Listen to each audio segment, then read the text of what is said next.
By early 1993, the relationship between India and Pakistan had deteriorated to a state of constant, high-level alert. Intelligence reports began surfacing about a mastermind plan, not a conventional military strike, but a coordinated effort to destabilize the nation's internal security from within. Deep in the night, a train rumbled across the international border. Inside sat 22-year-old Faizan. He was trembling, muttering a nationalist mantra under his breath, desperately trying to quiet the terror building in his own mind as he crossed into Indian territory. He hadn't eaten or slept in 18 hours, and his eyes had become like stone. His knuckles were bone white, gripped tightly around a heavy black bag sitting in his lap. He had been given a single order: protect that bag and wait for the signal. The true threat slipping into the country that night was a man whose absolute obedience to a handler miles away had overridden his own sense of self-preservation. Inside the airless, overcrowded general coach, privacy was non-existent. A 50-year-old woman named Sunita Devi sat directly across from Faizan, watching his pale face and erratic breathing. She sensed his radiating panic and even offered him water, which he sharply and nervously refused. The tension spiked when the ticket examiner walked down the aisle. Faizan feigned sleep, but the inspector shook him awake. When questioned, Faizan lied, claiming he had boarded in Amritsar, and insisted the unusually heavy bag contained nothing but tools for manual labor. Sunita Devi watched the boy's hand shake. The ticket inspector heard the obvious lie about his boarding point. Both felt a deep suspicion, yet, in the absence of a visible weapon or a clear threat, both remained silent, balancing their unease against the fear of causing a scene without proof.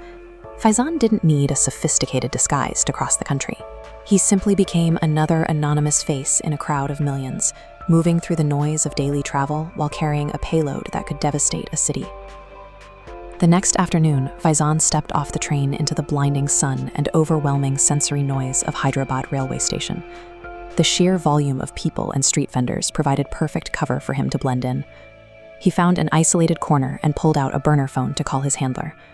A voice on the other end confirmed his arrival and gave a final blessing for the mass casualty event he was about to execute.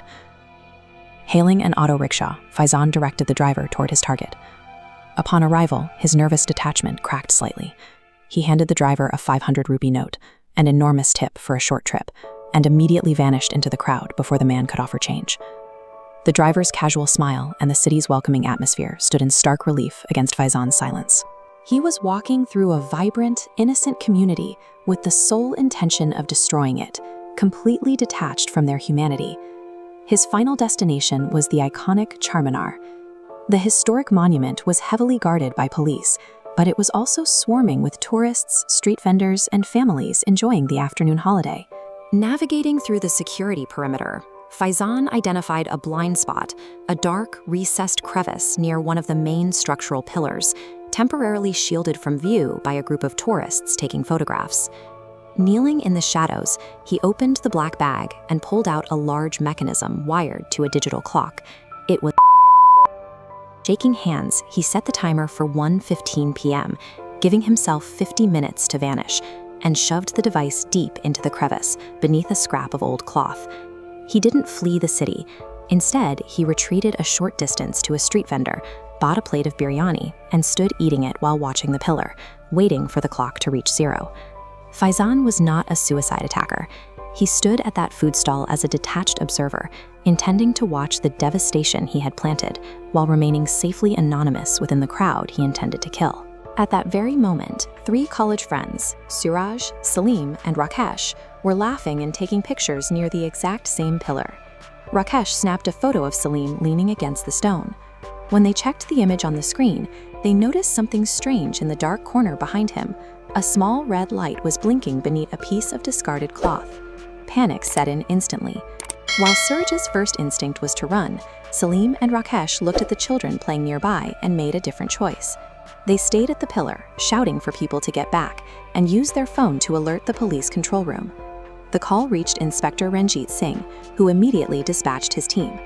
Within 5 minutes, sirens cut through the noise of the market as officers began violently pushing the crowds back, converting the tourist hub into a locked-down quarantine zone. The elaborate mastermind terror plot had been halted, not by a military strike, but by the split-second vigilance of students who refused to walk away. A bomb disposal expert named Akram arrived in protective gear. He knelt beside the pillar, analyzing the highly complex booby-trapped circuit. Sweat poured down his face as the digital clock had already dropped below 15 minutes. The final 60 seconds drained away as the city sat in dead silence. With only 2 wires left and 10 seconds remaining on the display, Akram snipped the blue wire. The clock stopped. Relief washed over the plaza.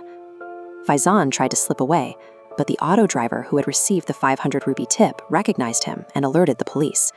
Inspector Singh tackled him to the ground before he could reach the station.